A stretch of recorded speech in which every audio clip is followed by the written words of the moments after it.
Capítulo 4. Os motores imóveis. A força motriz, pensou Dagny, olhando para o edifício Taggart no crepúsculo, é a primeira necessidade. Força motriz, para manter esse edifício em pé. Movimento, para mantê-lo imóvel. Ele não se apoiava em estacas fincadas no granito, e sim nas locomotivas que se deslocam através de um continente. Ela sentia um leve toque de ansiedade. Voltava de uma viagem às instalações da United Locomotive Works em Nova Jersey, onde fora ver o presidente da companhia. Não tinha conseguido nada, nem saber as razões do atraso, nem qualquer indicação quanto à data da produção das locomotivas a diesel.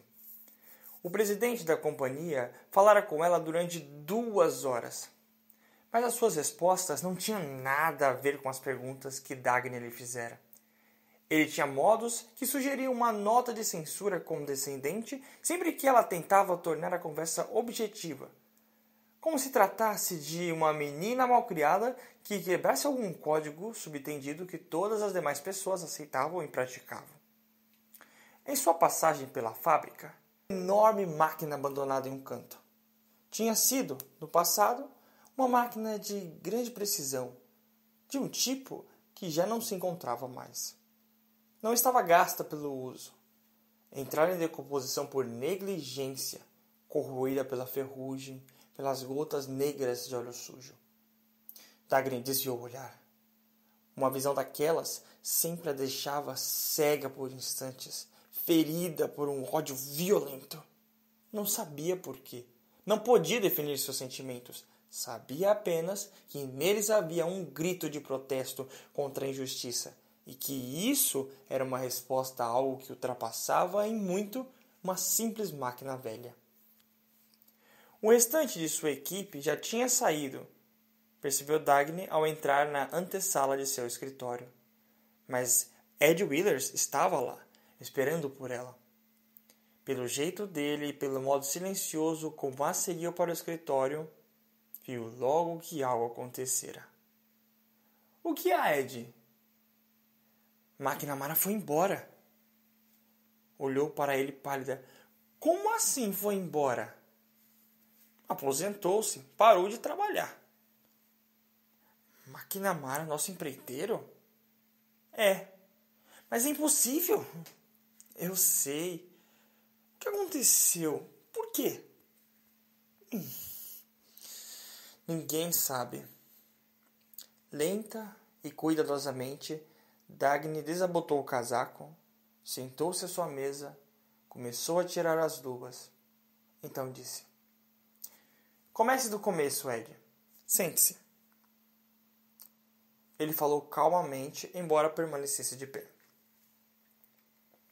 Telefonei para o engenheiro-chefe dele, que nos tinha ligado de Cleveland para dar a notícia. Era tudo o que ele sabia. O que ele disse? Que McNamara havia fechado a firma e ido embora. Para onde? Ele não sabe, ninguém sabe. Ela notou que, com uma das mãos, estava segurando 2 dedos de luva vazios da outra mão, com a luva parcialmente tirada e esquecida. Tirou-a de uma vez e a deixou cair sobre a mesa. Ed disse: Ele largou uma pilha de contratos que devem valer uma fortuna. Tinha uma lista de espera de clientes de 3 anos. Ela não respondeu. Ed continuou com a voz mais lenta. Não me espantaria se pudesse compreender os motivos. Mas uma coisa assim, sem qualquer razão plausível para explicar a atitude dele... Ela permanecia em silêncio. Ele falou ainda: Ele era o melhor empreiteiro do país. Olharam um para o outro. Ela queria dizer: Ah, meu Deus, Ed! Porém, o que sua voz disse calmamente foi: Não se preocupe. Arranjaremos outro para a linha Rio Norte. Já era tarde quando saiu do escritório. Do lado de fora, na calçada do edifício, fez uma pausa, olhando para as ruas. Sentia-se subitamente desprovida de energia, de propósitos, de desejos, como um motor parado. Uma leve mancha se estendia dos edifícios para o alto, reflexos de milhares de lâmpadas anônimas, a respiração elétrica da cidade. Dagny teve vontade de descansar. Descansar, pensou, e encontrar diversão em alguma parte. Seu trabalho era tudo o que tinha e tudo o que desejava. Mas às vezes, como agora, quando sentia aquela súbita e estranha sensação de vazio, que não era vazio, mas silêncio, não desespero, mas imobilidade, como se nada dentro dela tivesse sido destruído, mas permanecesse parado, nessas vezes apenas desejava um momento de alegria exterior. Desejava sentir-se arrebatada, como simples espectadora de algum trabalho ou visão que lhe sugerisse grandeza, sem atuar, mas desfrutando, sem tomar a iniciativa, mas respondendo, sem criar, mas admirando. Preciso disso para continuar, pensou, porque a alegria é o combustível da gente. Ela sempre fora, fechou os olhos e sorriu por com um pouco de dor e reserva, à força motriz de sua própria felicidade. Agora, excepcionalmente, queria sentir-se levada por uma força alheia. Assim como os homens numa planície escura gostavam de ver ao longe as janelas iluminadas de um trem que passava, uma realização dela, aquela visão de poder e determinação que dava aos observadores uma satisfação no meio da noite, no meio da planície vazia, assim também ela desejava se sentir, por um momento, com direito a saudar levemente, olhar de relance, acenar e dizer: lá vai alguém a alguma parte. Começou a andar lentamente, com as mãos nos bolsos do casaco, a sombra do chapéu inclinado cruzando o seu rosto. Os edifícios ao seu redor cresciam a alturas tais que já não se podia ver o céu. Dagny pensou que, se custara tanto a ser construída, aquela cidade deveria ter muito a oferecer. Acima da porta de uma loja, um alto-falante enchia de som a rua. Era o som de uma peça sinfônica que estava sendo executada em alguma parte da cidade. Parecia um prolongado guincho sem forma, como de tecidos e carne rasgados anarquicamente. Não havia melodia, harmonia, ritmo que contivesse tal guincho. Se a música era emoção e a emoção vinha do pensamento, então esse era o grito do caos, do irracional, da desesperança, da abdicação do homem de si mesmo. Continuou andando. Parou diante da vitrine de uma livraria. Nela havia uma pirâmide de livros com capas marrom avermelhadas que o título era O Abutre Muda as Penas. Num cartaz se lia O Romance do Nosso Século, penetrante estudo da voracidade de um homem de negócios, a revelação destemida da depravação humana. Passou por um cinema. Suas luzes ocupavam meia quadra, deixando uma enorme fotografia e algumas letras suspensas no ar. Era a foto de uma jovem mulher sorridente. Olhando o rosto dela, Dagny teve a sensação incômoda de que já o conhecia havia muitos anos, muito embora o estivesse vendo pela primeira vez. O letreiro dizia: num tremendo drama que dá respostas à grande pergunta: a mulher deve revelar? Passou pela porta de uma boate. Um casal se dirigia cambaleando para um táxi.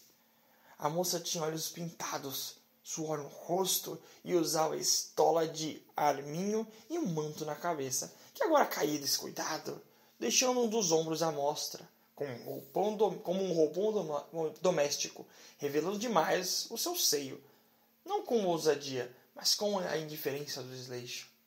Seu acompanhante a conduzia por um dos braços. Não tinha a expressão de um homem que antegoza uma aventura romântica, mas o olhar furtivo de um menino prestes a escrever obscenidades na parede. O que esperava encontrar? Pensou Dagny, seguindo em frente. Essas eram as coisas pelas quais os homens viviam, as formas de seus espíritos, sua cultura, sua diversão. Não vira nada diferente daquilo em parte alguma, há muitos anos. Da esquina da rua onde morava, comprou um jornal e foi para casa. Era um apartamento de 2 cômodos, no topo de um arranha-céu. As vidraças de sua janela de canto da sala de estar davam ao ambiente a aparência da proa de um navio em movimento, e as luzes da cidade pareciam fagulhas fosforescentes sobre ondas negras de aço e pedra. Quando acendeu a luz, longos triângulos de sombra se imprimiram sobre as paredes nuas, num padrão geométrico de raios de luz quebrados por alguns móveis angulosos.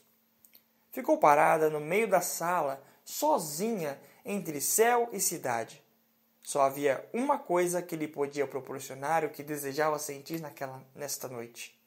Era a única forma de diversão que encontrara.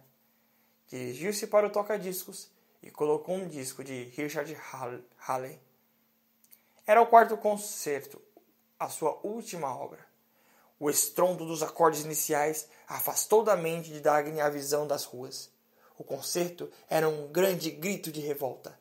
Era um não gritado em resposta a um terrível processo de tortura, uma negação do sofrimento, uma negação que continha a agonia da luta para se conseguir a liberdade.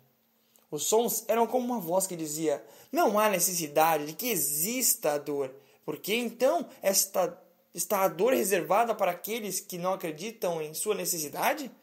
Nós que sustentamos o amor e o segredo da alegria, por que devemos sofrer a dor obedecendo a quem? Os sons da agonia se tornavam um desafio, a afirmativa da agonia se tornava um hino a uma visão distante, para cuja realização qualquer coisa valia a pena, fosse o que fosse. Era a canção da revolta e de uma busca desesperada. Sentou-se e se deixou ficar quieta, com os olhos fechados, ouvindo. Ninguém sabia o que tinha acontecido com Richard Halley, nem por quê. A história de sua vida fora uma maldição à grandeza, uma demonstração do preço que se paga por ela. Tinha sido uma sequência de anos gastos em águas furtadas e porões, anos durante os quais tudo se havia colorido do tom cinzento de paredes que aprisionavam um homem cuja música, no entanto, fluía em cores violentas. Era o cinza de uma luta contra longas escadarias de pensões, contra encanamentos arrebentados, contra o preço de um sanduíche comprado numa lanchonete mal cheirosa, contra os rostos de homens que ouviam música com o olhar vazio. Luta sem um alívio da violência, sem o reconhecimento de um inimigo definido, contra uma parede impessoal à prova de som, a indiferença que absorvia as pancadas e os gritos, uma batalha do silêncio, envolvendo um homem que podia dar ao som uma eloquência desconhecida. O silêncio da obscuridade, da solidão, das noites em que só raramente alguma orquestra executava alguns de seus trabalhos, e ele olhava para a escuridão, sabendo que sua alma fremia, saindo de ondas de uma torre de estação de rádio pelo ar da cidade, e que não havia receptores ligados, prestando atenção a ela.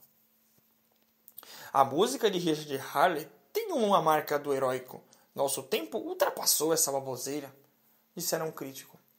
A música de Richard Halley está fora de sintonia com o nosso tempo. Ela está repleta de êxtase. Ninguém quer saber de êxtase nos dias de hoje? Comentara outro. A vida dele tinha sido um resumo das vidas de todos os homens cujo prêmio é uma estátua numa praça pública 100 anos depois do tempo em que os prêmios ainda valem alguma coisa. Só que Richard Halley não morrera tão precocemente. Vivera para ver a noite que, pelas leis normais da história, não deveria viver o suficiente para conhecer. Tinha 43 anos e era a noite de estreia de Faitonte, uma ópera que ele escrevera aos 24. Tinha mudado o velho mito grego à sua conveniência. Faitonte, o filho de Hélio, que rouba a carruagem do pai e tenta audaciosamente guiar o carro do sol pelo céu, não termina morrendo, como no mito. Na ópera de Halley, Faitonte conseguia realizar o que se propusera fazer. A ópera tinha sido encenada 19 anos antes e saíra de cartaz após uma só récita, debaixo de vaias. Naquela noite, Richard Halley caminhara pelas ruas da cidade até a aurora, tentando obter a resposta a uma pergunta que ele não sabia qual era.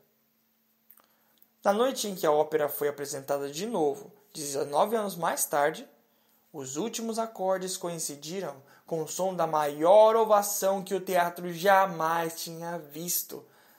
As velhas paredes não podiam conter o alarido. O som se estendia pelos corredores, pelas escadas, pelas ruas por onde o rapaz caminhara 19 anos antes. Dagny estava na plateia no dia da ovação. Era das poucas pessoas que haviam conhecido a música de Harley antes, muito antes, mas ela nunca o tinha visto. Viu-o quando o atiraram para o palco, de frente para os braços que acenavam para ele e para as cabeças que se esticavam para vê-lo. Ele ficou imóvel, alto, magro, grisalho. Não fez reverência nem sorriu. Limitou-se a olhar para a multidão. Tinha a expressão de alguém que se defronta com uma questão vital. A música de Richard Harley, escreveu um crítico na manhã seguinte, pertence ao patrimônio da humanidade, é o produto da expressão da grandeza de um povo. A vida de Richard Harley, disse um religioso, contém uma lição muito sugestiva. Ele enfrentou uma luta terrível, mas que importa isso? É justo e nobre que ele tenha sofrido a dor e a injustiça da mão de seus irmãos, para um dia enriquecer suas vidas e lhes ensinar a apreciar a beleza da grande música. No dia seguinte, Richard Harley se aposentou. Não deu explicações, apenas disse aos seus editores que sua carreira estava encerrada. Vendeu-lhe os direitos de edição de seus trabalhos por uma soma modesta, mesmo sabendo que podia ter feito uma fortuna com eles. Foi-se embora, sem deixar endereço. Fazia já 8 anos.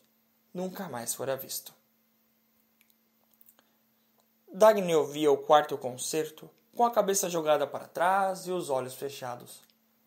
Jazia semi-estendida no canto de um sofá, o corpo relaxado e parado, mas a atenção salientava o formato de sua boca, um formato sensual de linhas ardentes. Depois de algum tempo, abriu os olhos. Viu um jornal que jogara sobre o sofá. Pegou-o descuidadamente para afastar da vista as manchetes banais. O jornal tinha ficado aberto e ela viu a fotografia de um rosto conhecido e as primeiras frases de uma reportagem. Com um safanão, fechou as páginas e afastou o jornal. O rosto era o de Francisco d'Anconia. A manchete dizia que ele tinha chegado a Nova York. E daí, pensou ela. Não tinha que vê-lo. Há anos que não o via. Sentou-se, olhando o jornal que caíra no chão. Não leia, pensou. Não olhe. Mas o rosto não tinha mudado nada. Como podia se manter inalterado quando tudo mais havia mudado? Desejou que não o tivesse fotografado sorrindo. Não era o tipo de sorriso adequado à página de um jornal. Era o sorriso de um homem capaz de ver, de saber e de criar a glória da existência. Era um sorriso de mofa e desafio de uma inteligência brilhante. Não leia, pensou ela. Não agora. Não com esta música. Ah, não com esta música. Pegou o jornal e abriu. O texto dizia que o Sr. Francisco d'Anconia tinha dado uma entrevista à imprensa em uma sua suíte do hotel Wayne Falkland. Disse que tinha vindo a Nova York por 2 importantes motivos. Uma recepcionista do Club e a salsicha de patê de fígado da Delicatessen do Mall, na 3ª Avenida. Nada tinha a declarar sobre o divórcio do casal Gilbert Vale. A senhora Vale, de nobre ascendência e extraordinária amabilidade, tinha dado um tiro no seu jovem e distinto marido alguns meses antes, declarando publicamente que queria se livrar dele por causa do seu amante, Francisco d'Anconia.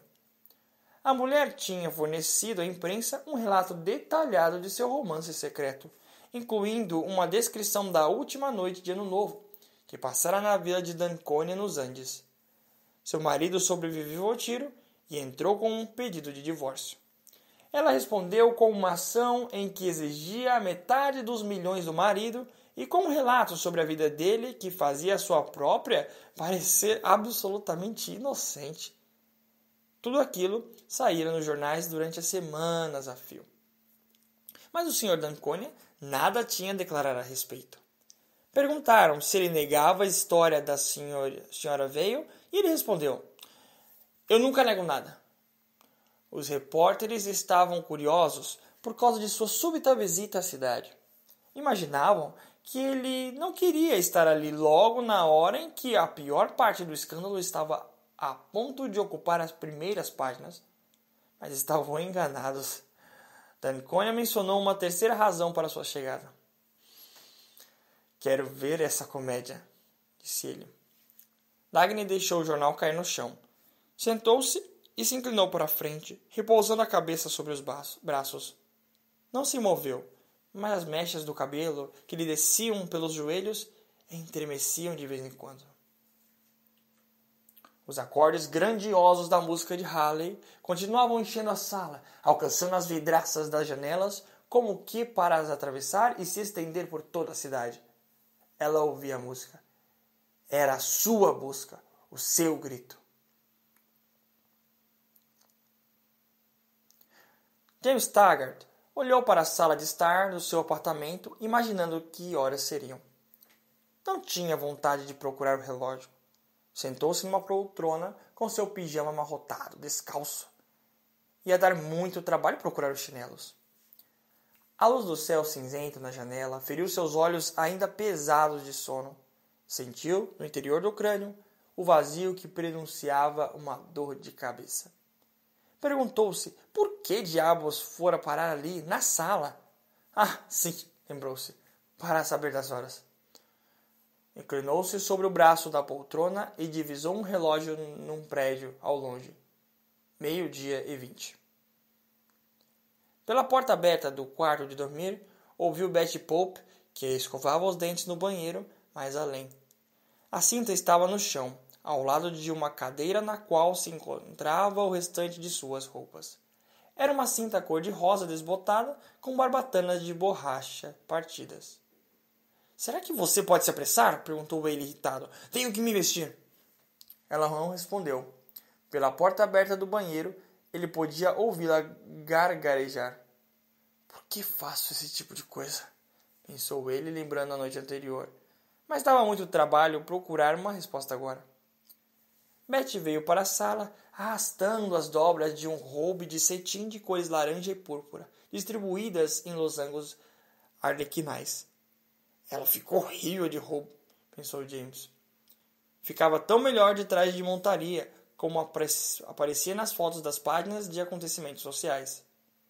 Era uma moça alta e magra, toda ossos e articulações que não se moviam harmoniosamente. Tinha um rosto banal, aparência pouco agradável e mostrava um ar de impertinente condescendência, certamente ligada ao fato de pertencer a uma das melhores famílias do país.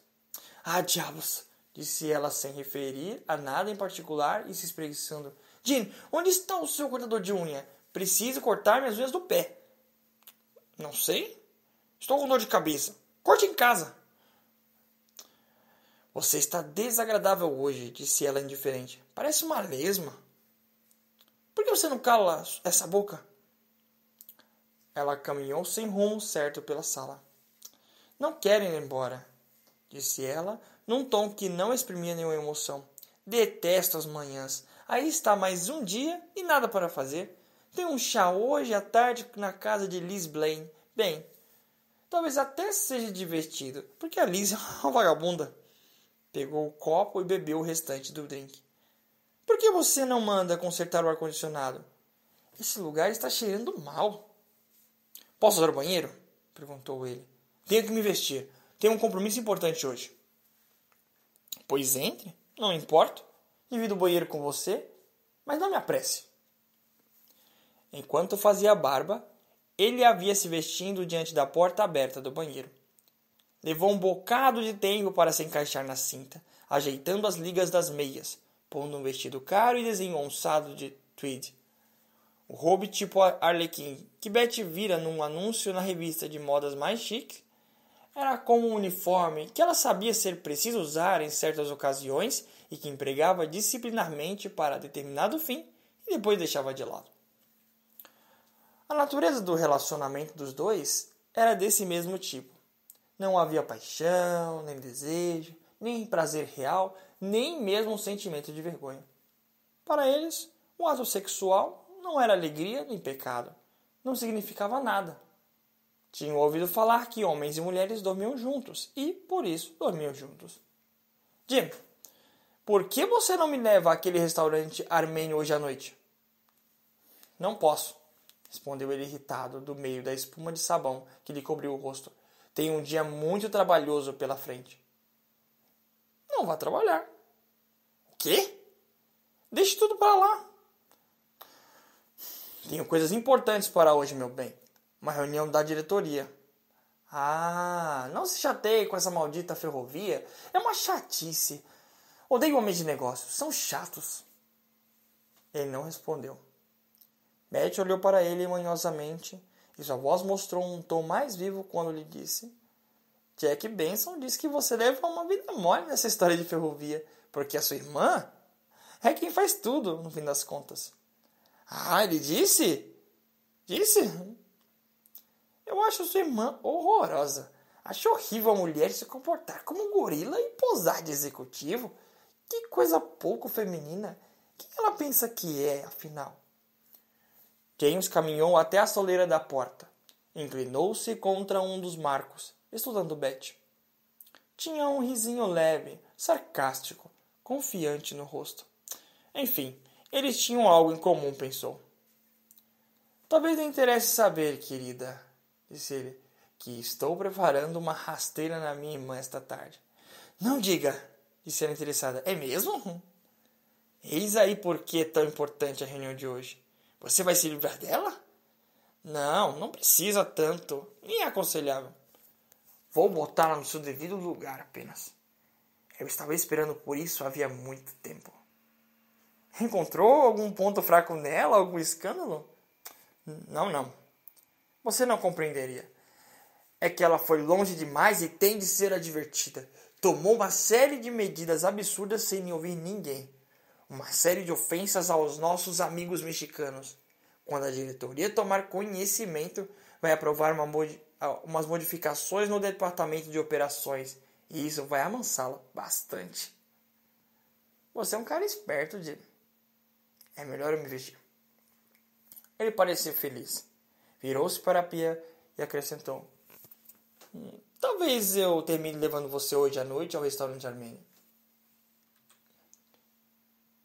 O telefone tocou. Ele atendeu e ouviu a voz da telefonista que anunciava um chamado interurbano do México. A voz histérica que ouviu a seguir era do seu representante no país. Não pude fazer nada, Jim, gritava ele. Não pude. Não fomos avisados, juro por Deus. Ninguém suspeitava. Eu fiz o que pude. Você não pode me culpar, Jim. Foi um raio caído do céu azul. O decreto saiu esta manhã, 5 minutos atrás. Saiu assim, sem mais nem menos, sem aviso. A República Popular do México nacionalizou as minas de San Sebastián e a linha San Sebastián.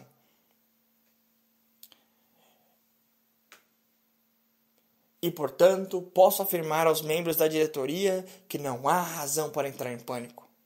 O acontecimento da manhã de hoje é lamentável, mas confio plenamente, baseado em meu conhecimento dos processos internos que regem a nossa política exterior em Washington, em que o nosso governo vai negociar um ajuste razoável com o governo da República Popular do México e que receberemos justa e plena indenização por nossas propriedades. James Taggart estava de pé ante a longa mesa, falando à diretoria. Sua voz precisa e monótona dava uma sensação de segurança. Agrada-me acrescentar, porém, que antevi a possibilidade dessa reviravolta e tomei todas as medidas para proteger os interesses da Taggart Transcontinental. Alguns meses atrás, instruí o nosso departamento de operações a cortar o orçamento da linha San Sebastián, de modo a deixar apenas um trem por dia e remover de lá nossas melhores locomotivas e vagões e os equipamentos que fosse possível deslocar. O governo mexicano não conseguiu reter nada, com exceção de alguns vagões de madeira e uma locomotiva velha. Minha decisão poupou à companhia muitos milhões de dólares. Tratei os números exatos para os senhores. Sinto, entretanto, que nossos acionistas acreditarão ser justo que aqueles que têm a maior responsabilidade empresarial devam arcar com as consequências de suas negligências. Sugiro, portanto, que seja demitido o Sr. Clarence Eddington, nosso consultor econômico, que recomendou a construção da linha San Sebastián, e também o Sr. Jules Mott, nosso representante na cidade do México. Os homens ouviram sentados em torno da longa mesa. Não pensavam no que deveriam fazer, mas no que diriam aos homens que representavam. A fala de James Taggart lhes fornecia material para isso. Oren Boyle estava à sua espera quando Taggart voltou ao escritório. Este se inclinou contra a mesa, deprimido, o rosto pálido e inexpressivo. E então? Perguntou. Boyle mostrou as palmas das mãos num gesto de desesperança. Verifiquei tudo, Jim. É exato. Danconia perdeu 15 milhões de dólares do próprio dinheiro naquelas minas. Não houve nada de suspeito nisso tudo. Ele botou mesmo lá o próprio dinheiro e agora perdeu. Bem, e o que ele vai fazer? Isso eu não sei. Ninguém sabe. Ele não vai deixar que o roubem, vai? É sabido demais para isso. Deve ter alguma saída. Espero que tenha mesmo. Ele já enganou alguns dos maiores trapaceiros da terra. Não vai se deixar enganar por um bando de políticos mexicanos com um decreto. Concorda comigo? Ele deve ter alguma arma contra eles. E alguma palavra vai ser dele, com certeza. Precisamos entrar nisso também. É com você, Jim. Você é amigo dele. Amigo uma ova. Não suporto esse sujeito. Apertou um botão na mesa. O secretário entrou inseguro, parecendo infeliz. Era um homem moço. Já não tanto, porém. Tinha um rosto pálido e as maneiras educadas dos que são pobres e polidos. Conseguiu meu encontro com Francisco Danconia? Perguntou Taggart. Não, senhor. Mas com que diabos eu lhe disse para... Não consegui, senhor. Eu tentei. Bem, tente de novo. O que eu quis dizer é que ele não conseguiu marcar a reunião, senhor Taggart. Por que não? Ele recusou. Ele se recusou a me receber. Sim, senhor, foi o que eu disse. Ele se recusa a me ver? Isso mesmo. Falou com ele pessoalmente? Não, falei com o secretário dele. O que foi que ele disse? O que foi que ele disse, afinal? Bem, o secretário disse que o senhor Francisco Danconia acha o senhor um chato, senhor Taggart. A proposta que eles aprovaram era conhecida como a Revolução Anticompetição Desenfreada. Quando votaram, os membros da Aliança Nacional de Ferrovias estavam reunidos numa sala ampla, à luz crepuscular de uma tarde de outono, e não se encaravam uns aos outros. A Aliança Nacional de Ferrovias era, o que se dizia, uma organização formada para proteger o setor ferroviário. Esse objetivo se devia conseguir pelo desenvolvimento de métodos de cooperação com um fim comum e, para tanto, era necessário que cada membro garantisse que subordinaria seus próprios interesses àqueles do setor como um todo. Quanto aos interesses do setor como um todo, esses seriam restabelecidos por uma votação majoritária e todos os membros acatariam as decisões assim tomadas. Os membros da mesma profissão ou do mesmo setor devem se unir, diziam os organizadores da aliança. Temos os mesmos problemas, os mesmos interesses, os mesmos inimigos, gastamos nossas energias brigando uns contra os outros em vez de nos coligarmos em frente única contra o mundo. Podemos crescer e prosperar juntos se conjugarmos nossos esforços. Um cético perguntara: contra quem está organizada essa aliança? A resposta tinha sido: ora, a aliança não é contra ninguém, mas se você quer colocar as coisas nesses termos, é contra transportadores ou fabricantes, ou quem quer que seja que queira tirar vantagem de nós. Pois não é contra isso que se fazem as uniões? E o cético respondera: isso é o que eu queria saber. Quanto à resolução anticompetição desenfreada, foi encaminhada para a votação no plenário da Aliança Nacional de Ferrovias em sua reunião anual, veio a público a primeira referência que se fazia a ela. Mas os membros já haviam tomado conhecimento da resolução. Tinha sido discutida em particular por muito tempo e com maior insistência nos últimos meses. Os que estavam sentados no amplo salão do encontro eram presidentes de ferrovias. Não gostavam da resolução anticompetição desenfreada. Haviam desejado que ela nunca viesse à baila, mas, quando veio, votaram a favor. Não se fez menção ao nome de nenhuma ferrovia nos discursos que precederam a votação. Eles tratavam apenas do bem-estar do público. Foi dito que, enquanto o interesse público era ameaçado por restrições aos transportes, as ferrovias estavam se destruindo umas às outras por meio de uma competição estéril, na política brutal da competição desenfreada. Ao mesmo tempo que havia áreas problemáticas onde o serviço ferroviário havia sido extinto, existiam extensas regiões onde duas ou mais ferrovias disputavam um tráfego que mal dava para uma. Foi dito que havia grandes oportunidades para ferrovias mais jovens nas áreas problemáticas. Se era verdade que elas ofereciam pouca recompensa econômica no presente, era também certo que uma ferrovia que funcionasse inspirada no espírito público estaria, foi o que disseram, proporcionando transportes aos moradores da região, o que era ótimo, pois o fim de uma ferrovia era servir ao público, não perseguir o lucro. Depois foi dito que os sistemas ferroviários grandes e sólidos eram essenciais aos serviços públicos e que o colapso de um deles seria uma catástrofe nacional. Além disso, disseram que, se um deles sofresse alguma perda esmagadora numa tentativa altruísta de contribuir para o bem-estar da nação, caberia aos poderes públicos ajudá-lo a sobreviver ao golpe.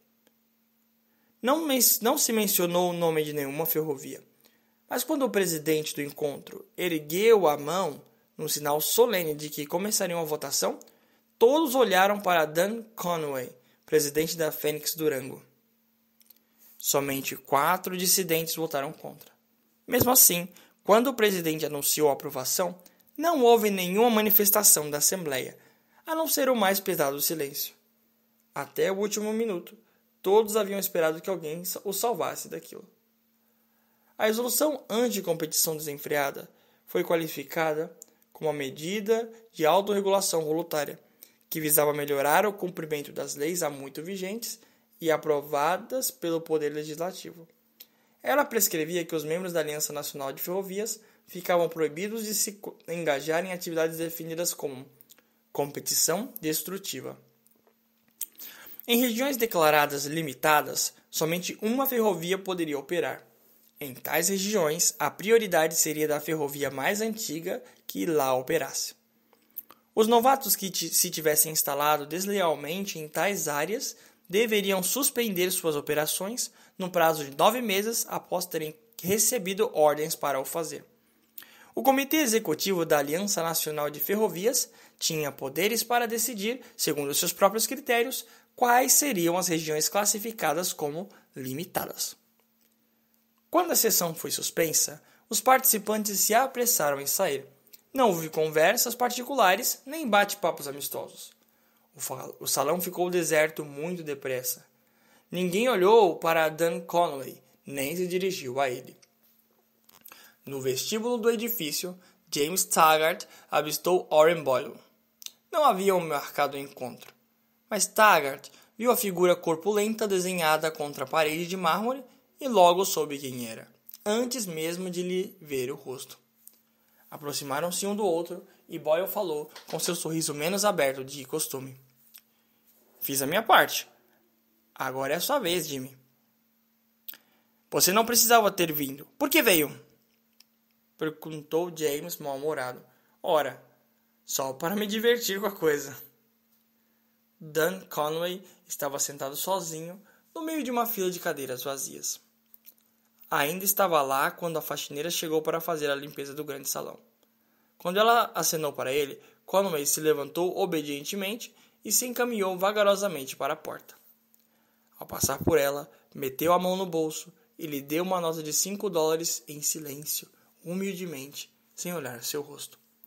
Não parecia saber o que estava fazendo. Agiu como se pensasse estar no lugar onde a generosidade exigisse dele algum sinal antes de sair.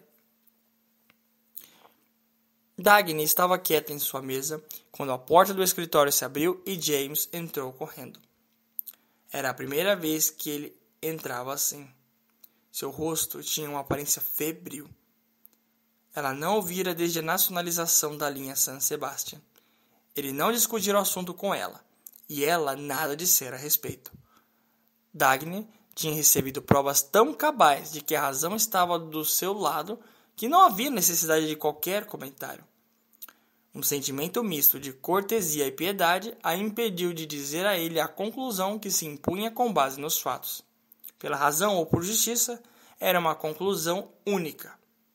Ela tinha ouvido falar do discurso dele perante a diretoria.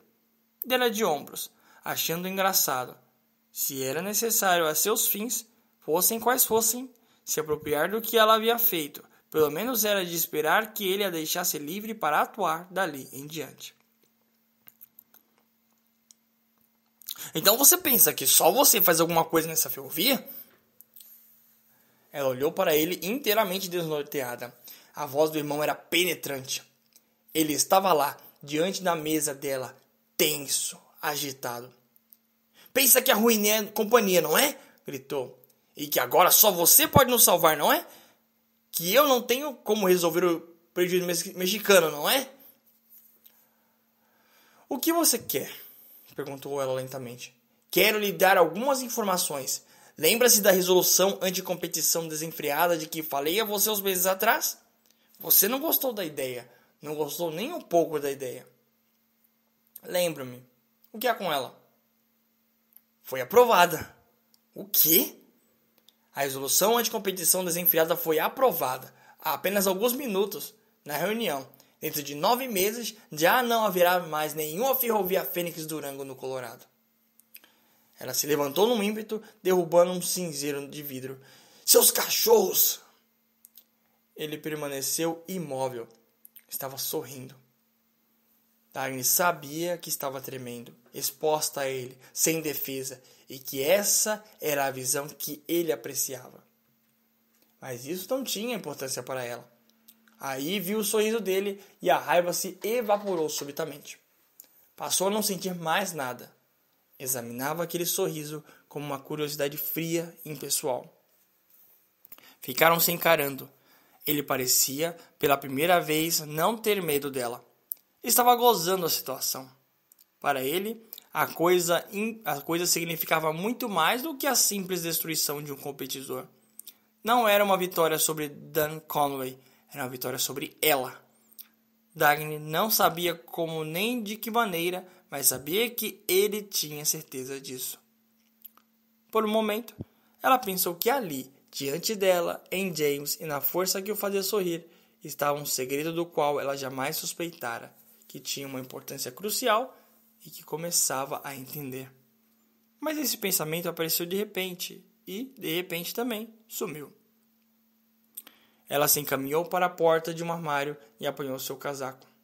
Aonde você vai? Perguntou James, com uma voz que denotava desapontamento e certa preocupação. Ela não respondeu, saiu apressadamente do escritório. Dan, você tem que combatê-los. Eu vou ajudá-lo. Lutarei por você de todas as maneiras. Dan Conway sacudiu a cabeça. Estava sentado à sua mesa e tinha diante de si um grande mata-borrão com manchas desbotadas. Havia uma luz acesa no canto da sala. Dagny se dirigira diretamente ao escritório da Fênix Durango. Conway lá estava e permanecia ainda sentado, como quando ela chegara. Sorrira ao vê-la entrar, dizendo: é engraçado, senti que você viria.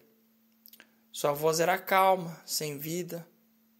Não se conheciam bem, mas tinham se encontrado algumas vezes no Colorado. Agora, ante a proposta dela, respondia: não adianta. Você está se referindo ao fato de ter se comprometido com a aliança e a obedecer? Aquele acordo não vai se manter de pé. É pura expropriação. Nenhum tribunal aceita. E se Jim tentar se esconder de novo por trás da alegação do bem público, vou à corte jurar que a Taggart Transcontinental não pode controlar todo o tráfico do Colorado. Se a sentença for contra você, você apela e continua apelando pelos próximos 10 anos. Talvez, disse ele. Não sei se ganharia, mas bem que poderia tentar manter a ferrovia por mais alguns anos. Mas, não. Não é nos aspectos legais que eu estou pensando, de qualquer modo. Não é isso. E o que é? Não quero lutar, Dagny. Ela olhou para ele incrédula. Era uma frase que ela tinha certeza ele jamais havia proferido antes. Um homem não podia se transformar tanto assim naquela idade. Dan Conway estava beirando aos 50 anos. Tinha uma aparência sólida, quadrada, muito mais de um rijo maquinista que de um presidente de companhia. Tinha a fisionomia de um lutador, com uma pele jovem e corada, cabelos grisalhos. Assumiram uma pequena ferroviazinha do Arizona, cujos lucros não eram maiores do que os de um supermercado, e transformaram essa empresa na melhor ferrovia do Sudeste. Falava pouco, raramente lia livros, nunca cursara a faculdade. As realizações humanas, com apenas uma exceção, o deixavam indiferente. Não tinha o que as pessoas chamavam de cultura, mas entendia de ferrovias. Por que você não quer lutar? Porque eles estão no direito deles. Dan, disse ela, você ficou maluco? Nunca voltei com a palavra em minha vida, ele disse sem ânimo. Não me interessa o que os tribunais decidam. Prometi obedecer à maioria. Vou obedecer. Você espera que a maioria agisse assim com você? Você esperava que a maioria agisse assim com você? Não. Havia uma espécie de convulsão velada na face sólida. Ele falou de maneira suave, sem olhar para ela. O aturdimento ainda presente, em estado puro, dentro de si. Não esperava que agissem assim comigo. Falaram nisso durante 1 ano. Mas jamais acreditei que o fizessem. Mesmo durante a votação, não acreditei no que via e ouvia. O que você esperava? Pensei que... Disseram que todos nós devíamos contribuir para o bem comum. Pensei que o que eu tinha feito lá no Colorado era pelo bem comum. Bom para todo mundo. Que ingenuidade! Não percebe que é por isso que está sendo punido? Por ter sido bom? Ele balançou a cabeça. Não consigo compreender. Não vejo saída. Você prometeu a eles que destruiria a si mesmo? Não há escolha para nenhum de nós. O que quer dizer com isso? Dagny, o mundo inteiro está numa situação terrível. Não sei o que é de errado com ele, mas que há alguma coisa errada, há. Os homens têm de se unir e achar uma saída. Mas quem vai decidir qual caminho tomar, se não a maioria? Acho que esse é o único meio de decidir. Não vejo outro. Alguém tem de ser sacrificado. Pois calhou que fosse eu. Não posso me queixar. O direito está do lado deles. Os homens devem se unir. Ela fez um esforço para permanecer calma. Estava tremendo de raiva. Se esse é o preço da união, prefiro me estrepar a viver na mesma terra que os seres humanos. Se eles só podem sobreviver mediante nossa destruição, por que vou desejar que sobrevivam? Nada pode justificar a autoimolação. Nada pode dar a eles o direito de transformar os homens em bodes expiatórios. Nada pode tornar moral a destruição dos melhores. Não se pode ser punido por ser bom ou pagar por ter sido hábil. Se tudo isso estiver certo, então é melhor começarmos a chacinar uns aos outros, porque não há direito de nenhuma espécie no mundo. Ele não respondeu. Olhava indefeso para ela. Se o mundo é esse, como viver nele? Perguntou ela. Não sei, suspirou ele. Dan, você acha realmente que isso é direito? Acha mesmo, no fundo? Ele fechou os olhos. Não, respondeu. Então olhou para ela com um ar torturado. Por isso eu estava sentado aqui tentando entender. Sei que devo pensar que está certo, mas não consigo. É como se minha língua se recusasse a declará-lo. Daqui fico vendo cada encaixe de trilho, cada sinal luminoso, cada ponte, cada noite que gastei com... Deixou a cabeça cair nos braços. Meu Deus, é tão injusto. Dan, disse ela condenciado. Lute! Ele levantou a cabeça. Tinha os olhos vazios. Não, seria errado. Eu estaria sendo apenas sendo egoísta. Ora, deixe de lado essas bobagens. Você sabe que não é assim. Não sei. Tinha a voz muito cansada. Estive sentado aqui tentando pensar a respeito. Não sei mais o que está certo ou errado. E acrescentou. Não sei mais se me interessa. Dagny percebeu subitamente que quaisquer outras palavras seriam inúteis e que Dan Conway jamais tornaria a ser novamente um homem de ação. Não sabia o que o deixara com tanta certeza disso. Disse incerta. Você nunca se entregou em nenhuma outra luta antes? Não, realmente não. Falava com uma espécie de aturdimento calmo. Venci tempestades, inundações, desmoronamentos e descarrilhamentos. Eu ia lutar e gostava, mas esta batalha de agora é uma que não posso enfrentar. Por quê? Não sei. Quem pode saber porque o mundo é o que é? Quem é John Galt? Ela se retraiu. Então você vai fazer o quê? Não sei. Quero dizer... Mas ela se interrompeu. Conway percebeu o que ela queria dizer. Ora, sempre há algo a fazer, disse sem convicção. Acho que eles só vão considerar áreas limitadas as do Colorado e do Novo México. Ainda terei a linha do Arizona para dirigir. E acrescentou, como há 20 anos. Bem, estou ficando cansado, Dagny. Acho que estou. Ela não tinha nada a dizer. Não vou montar nenhuma linha numa dessas áreas problemáticas deles, disse com a mesma voz indiferente. É o que tentaram me dar como prêmio de consolação, mas acho que é apenas conversa fiada. Não se pode construir uma ferrovia onde não há nada num raio de centenas de quilômetros, a não ser 1 ou 2 fazendeiros que não conseguem manter suas fazendas. Você não pode construir uma ferrovia e fazer com que ela se autofinancie. E aí, quem paga? Não faz sentido para mim. Eles não sabiam o que estavam dizendo. Ora, aos diabos com tais áreas problemáticas. Estou pensando em você. Era preciso abrir o jogo. O que vai ser de você? Não sei. Bom, há um bocado de coisas que não tive tempo ainda de fazer. Pescar, por exemplo. Sempre gostei de pescar. Talvez comece a ler uns livros, coisa que sempre quis fazer. Vou descansar agora. Acho que vou pescar.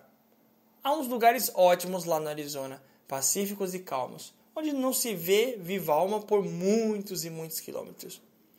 Olhou de relance para ela e acrescentou. Esqueça. Por que se preocupa com isso? Não é por você, Dan, disse ela subitamente. Quero que você entenda que não é pelo seu bem que quis ajudar você a lutar. Ele sorriu. Era um sorriso amistoso. Eu sei. Não é por piedade, nem caridade, nem qualquer razão feia dessas. Olhe, eu queria mesmo era uma boa disputa com você lá no Colorado. Pretendia encurralar você e tirar de você do caminho se necessário. Ele sorriu achando graça. Você ia fazer muita força. Ora se ia. Mas achei que não era necessário. Achei que havia bastante espaço para nós dois lá. Disse ele, havia. Se eu achasse que não havia, eu teria combatido você. E se eu pudesse, tornaria minha ferrovia melhor do que a sua. Levaria você à falência. E não me incomodaria nem um pouco com o que lhe acontecesse. Mas isto... Dan, não creio que queira mais olhar para a linha Rio Norte agora. Meu Deus, Dan, não quero ser uma saqueadora. Ele a encarou silenciosamente por um momento. Era um olhar peculiar, como se viesse de uma distância enorme. Disse em voz baixa. Você devia ter nascido uns 100 anos antes, menina. Talvez então você tivesse uma chance. Chance coisa nenhuma. Eu quero criar a minha própria chance. Era o que eu queria na sua idade. Você venceu. Venci? Dagny ficou parada, incapaz de se mexer. Conway aprumou o tronco e falou incisivamente como se dessem ordens. Você deve olhar para a sua linha Rio Norte. Sim, senhora. E é bom olhar logo. Mantenha-a pronta antes que eu me retire da área. Porque, se você não fizer, será o fim de Alice Wilde e do restante deles por lá. E eles são as melhores pessoas que restam no país. Você não pode deixar isso acontecer. Está tudo sobre os seus ombros agora. Não adianta tentar explicar ao seu irmão que as coisas por lá vão ser muito mais duras sem o estímulo da minha presença para competir com você. Mas nós entendemos. De forma que comece logo. Faça o que fizer, você jamais será uma saqueadora. Gente assim não conseguiria manter uma ferrovia naquela parte do país e permanecer nela. Faça o que fizer por você e terá merecido. Vermes do tipo do seu irmão não contam, de qualquer modo. Agora a coisa é com você. Ela estava sentada, olhando para ele, perguntando a si mesma o que teria derrotado um homem como aquele. Sabia que não fora James Taggart. Viu que ele olhava para ela, como se estivesse tentando encontrar a resposta para uma pergunta. Então Conway sorriu, e Dagny viu, sem acreditar, que no sorriso havia tristeza e piedade. Não sinta pena de mim, disse ele. Acho que, de nós dois, é você quem vai enfrentar a dureza maior daqui em diante. E acho que vai ser sair pior do que eu.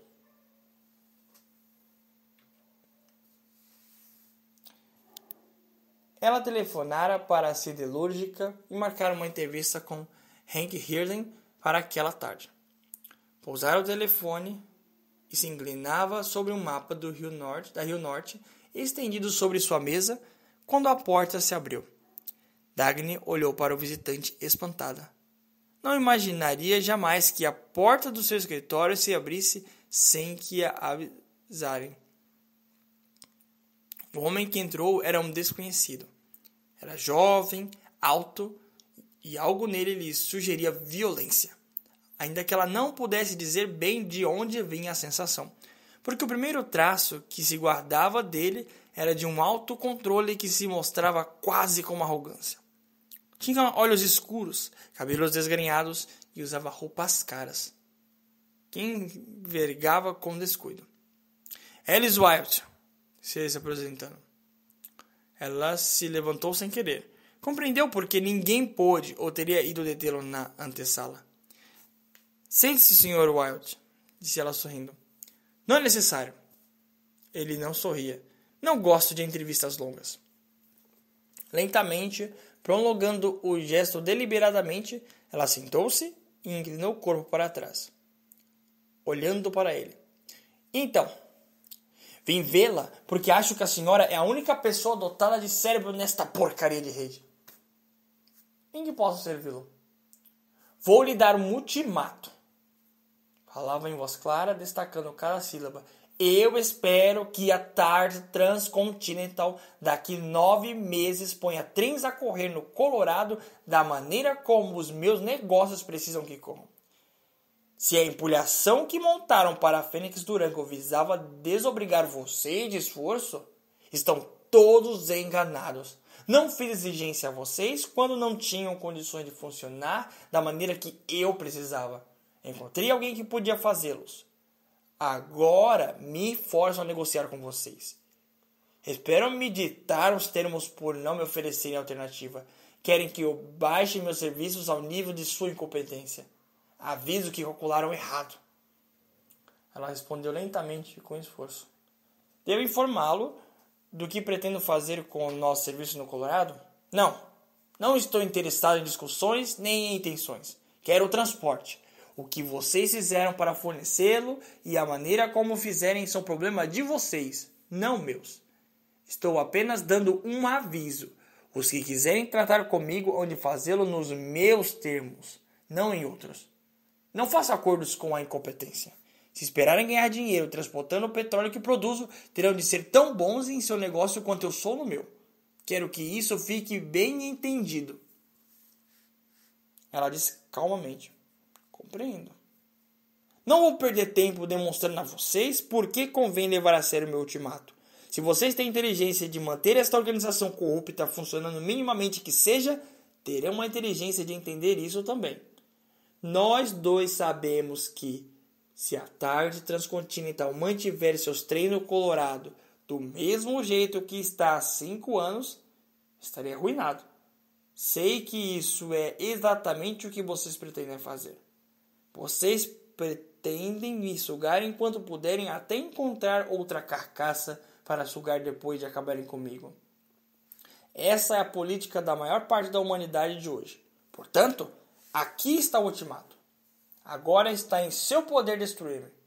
Mas, se eu for destruído, vou fazer questão de arrasar todos vocês junto comigo. Em alguma parte dentro dela, sob a dormência que a mantinha imóvel para receber as chicotadas, surgiu uma ponta de dor, como de uma queimadura. Desejou falar a ele dos anos que tinha passado à procura de homens como ele para com eles trabalhar. Dizer que tinham inimigos comuns, que ela lutava na mesma batalha. Gritar que não era um daqueles que ele execrava. Mas sabia que não podia fazê-lo. Era responsável pela Taggart Transcontinental e por tudo o que se fazia em seu nome. Não era hora de se justificar. Sentada ereta, com um olhar firme e franco como o dele, respondeu polidamente. O senhor terá o transporte de que precisa, Sr. Wilde. Percebeu um lampejo de espanto no rosto dele. Não era a resposta que ele esperava. Talvez o que ela não tivesse dito é que o espantava mais. Não oferecer a defesa, desculpas. Ele ficou um momento a examiná-la. Depois disse num tom menos cortante. Muito bem, obrigado. Passe bem. Ela inclinou a cabeça. Ele fez uma mesura e saiu. Essa é a história, Hank. Eu tinha planejado um cronograma praticamente irrealizável para completar a linha Rio Norte em 12 meses. Agora tenho de completá-la em 9. Você deveria nos fornecer os trilhos durante um período de 1 ano. Pode encurtá-lo para 9 meses? Se de algum modo isso for humanamente possível, consiga para nós. Se não, tenho de encontrar outra maneira de terminar tudo. Hirden estava sentado atrás de sua mesa. Seus olhos azuis e frios contrastavam com as linhas do seu rosto. Permaneceram estáticos, semicerrados e impassíveis, enquanto ele dizia, sem ênfase, eu farei. Dagny se recostou na cadeira. A frase, tão curta, era um choque. Não era apenas alívio que sentia. Era a súbita tomada de consciência de que não era preciso mais pensar em nenhuma outra garantia para ter certeza da veracidade do que ouvira. Não precisava de provas, perguntas, explicações, nada.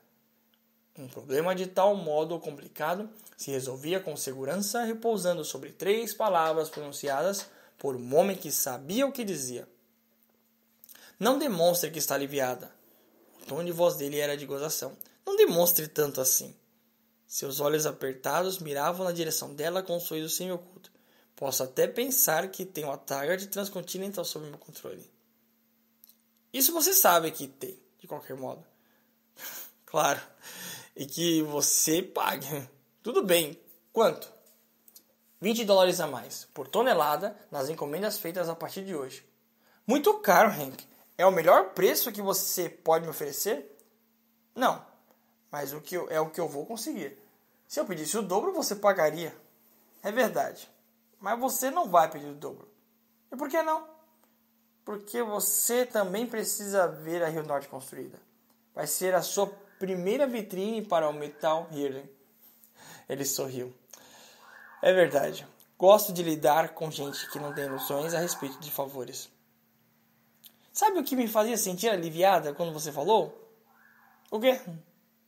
O fato de lidar, pelo menos uma vez, com alguém que não finge estar fazendo favores. O sorriso dele tinha agora uma marca inquestionável de prazer. Você joga aberto, não é mesmo? Nunca vi você jogar de outro modo também. Pensei que era o único a poder fazê-lo. Não estou tão falida assim, Henry. Ainda vou deixá-la falida assim. quê? Sempre tive vontade. Você já não tem covardes em número suficiente ao seu redor? É isso que me daria prazer. O fato de você ser a única exceção. Você não acha que eu devo tirar cada gota de lucro que puder me aproveitando do seu estado de emergência? Claro, não sou idiota. Sei que você não está aí para servir as minhas conveniências. Não queria que estivesse? Não sou mendiga, Hank. Não vai ser duro pagar? Isso é problema meu, não seu. Quero os trilhos. Com os $20 extra por tonelada? Isso mesmo, Hank. Ótimo. Você terá os trilhos. Posso obter meu lucro exorbitante antes que a Taggart Transcontinental vá à falência. Ela disse sem sorrir. Se eu não construir essa linha em 9 meses, a Taggart Transcontinental vai falir. Não enquanto você dirigir. Quando ele ficava sério, seu rosto parecia inanimado. Apenas os olhos se mostravam vivos, ativos, com uma brilhante luz de fria percepção. Mas, fosse o que fosse que ele percebia, ninguém adivinhava, e talvez nem ele mesmo soubesse.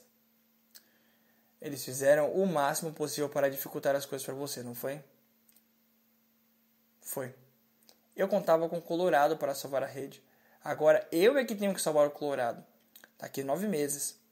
Dan Conway fecha a sua ferrovia. Se a minha já não estiver pronta, então nem adianta terminá-la. Os homens não podem ficar sem transporte por um dia sequer, quanto mais por uma semana ou um mês.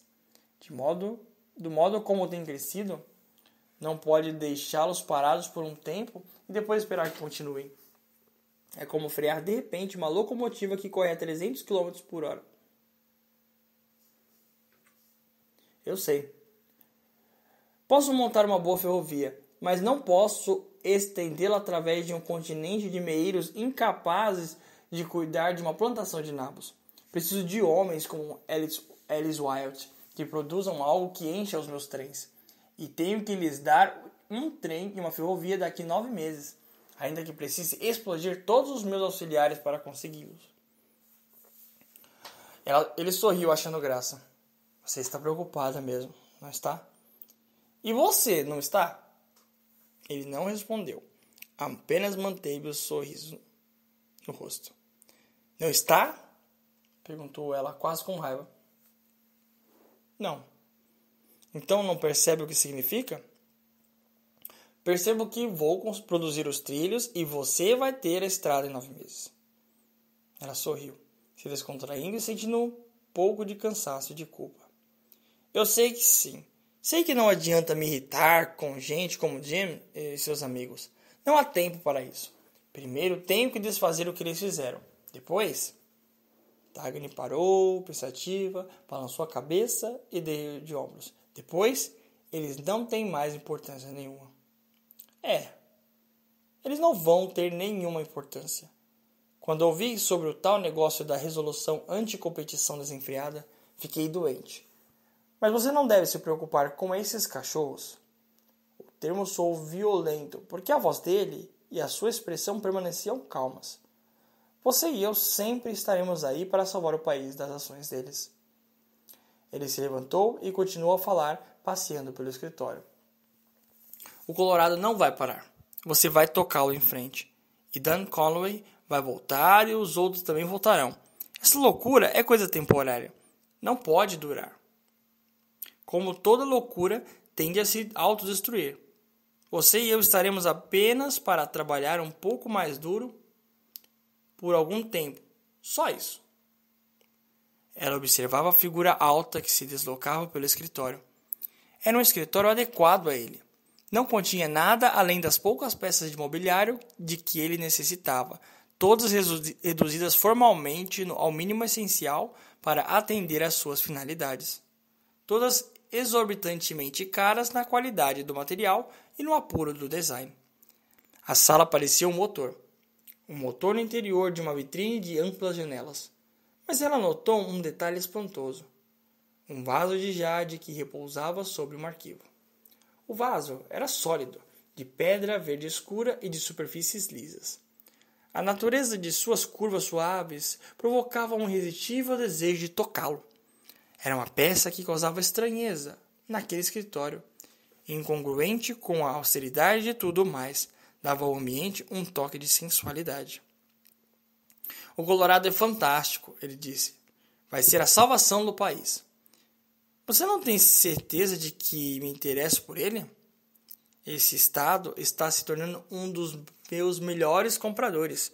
Se você se der o trabalho de ler os seus relatórios de frete, verá isso. Eu sei, eu leio os relatórios de frete. Penso em construir uma fábrica lá, dentro de alguns meses, e fazer com que eles economizem o que gastam em transporte. Ele olhou de relance para ela. E você vai perder um bocado de transporte de aço se eu fizer isso. Pois faça. Terei prazer em transportar seus equipamentos, alimentos para os seus empregados, as máquinas das fábricas que vão acompanhar você em seu empreendimento. E talvez nem tenha tempo de verificar que pediu o carregamento de seu aço. De que está rindo? É maravilhoso. O quê? O seu modo de reagir, diferente do que todo mundo hoje em dia. Seja como for. Admito que, para o futuro próximo, você é um cliente mais importante da Target Transcontinental. Não acha que sei disso? Então, não entendo por que, Jim. Ela parou.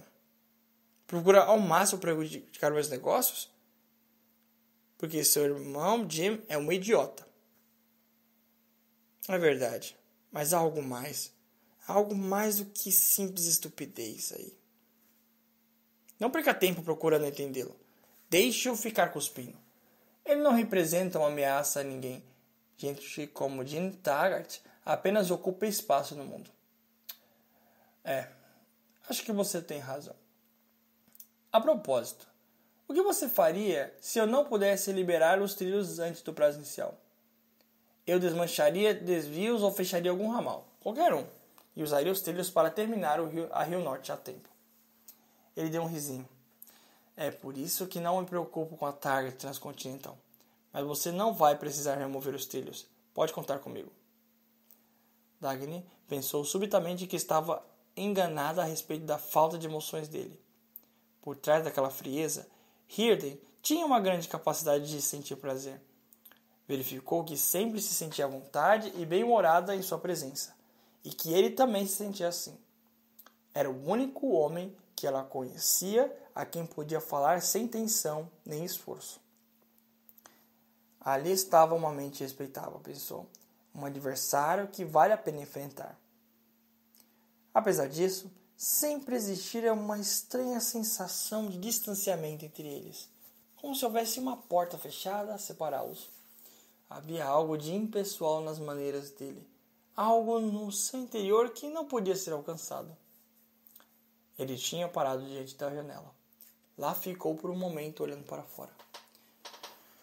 Sabe que o primeiro carregamento de trilhos está sendo remetido para você hoje. Claro que sei. Vem até aqui. Ela se aproximou. Hirden apontava em silêncio.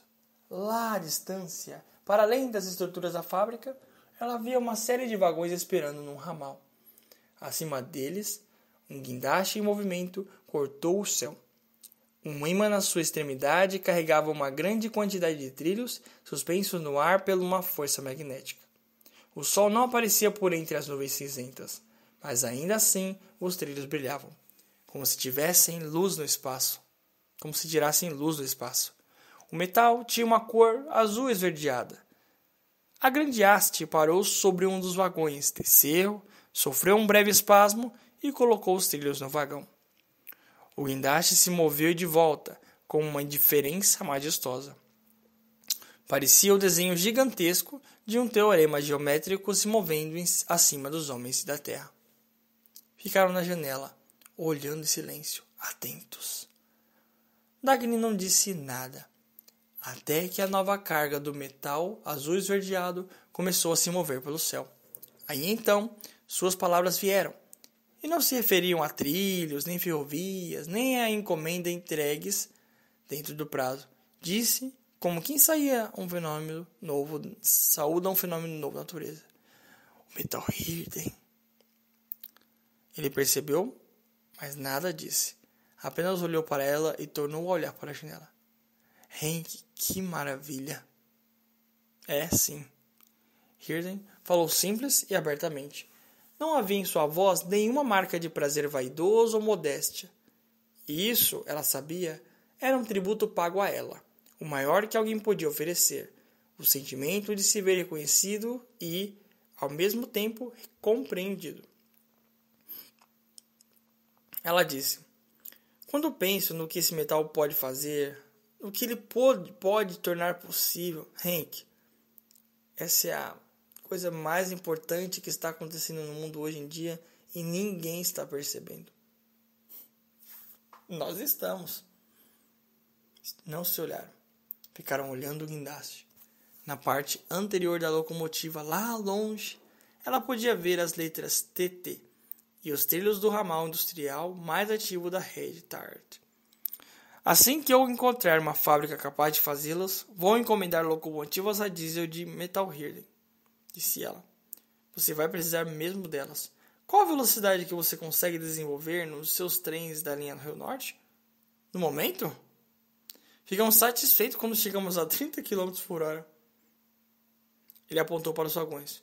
Quando esses trilhos estiverem colocados, você vai poder fazer seus trens correrem a 400 km por hora se quiser.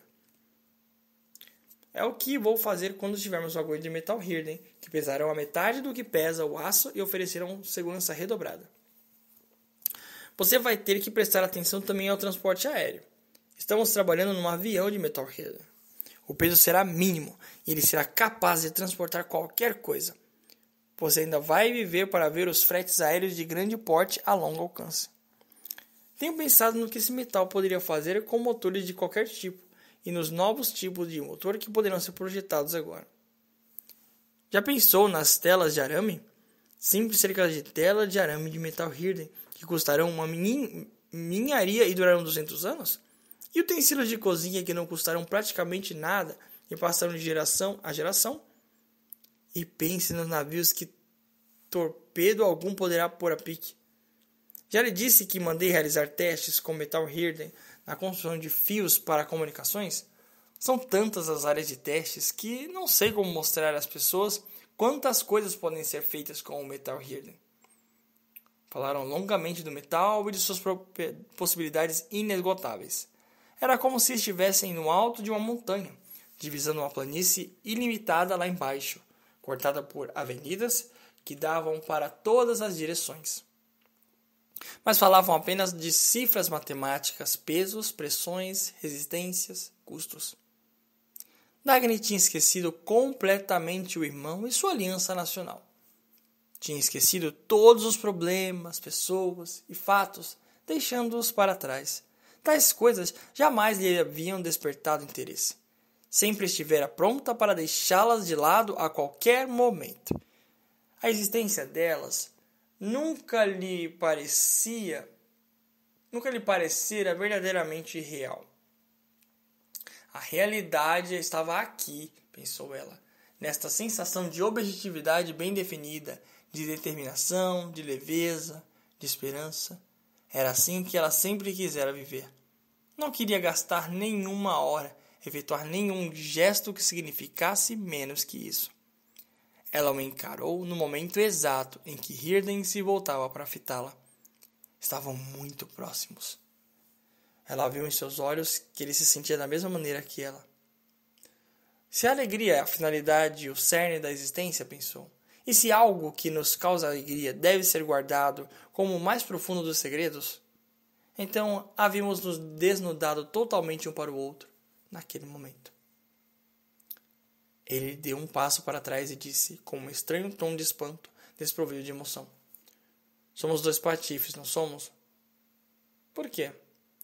Não temos qualidades espirituais, nem visamos as coisas espirituais, só queremos coisas materiais. É tudo o que nos interessa. Dagny olhou para Hirden sem compreender, mas ele olhava para além dela, bem para frente, para o guindaste, lá longe. Ela lamentava que ele tivesse dito aquilo. A acusação não a perturbava. Ela nunca se vira daqueles termos e era totalmente incapaz de experimentar qualquer sentimento profundo de culpa. mas sentia uma vaga apreensão indefinível. A sugestão de que havia algo grave no que o levara a falar, algo perigoso para ele. Ele não falara ao acaso, mas não havia sentimento em sua voz, nada de súplica ou vergonha. Ele falara indiferentemente, como quem constata um fato. Mas então, enquanto ela o olhava, o temor desapareceu. Hirden contemplava sua fábrica ao longe. Não havia em sua expressão culpa, dúvida, nada senão a calma de uma inabalável autoconfiança. Dagny, disse ele, seja o que for que sejamos, somos nós que movemos o mundo, e seremos nós que vamos salvá-lo.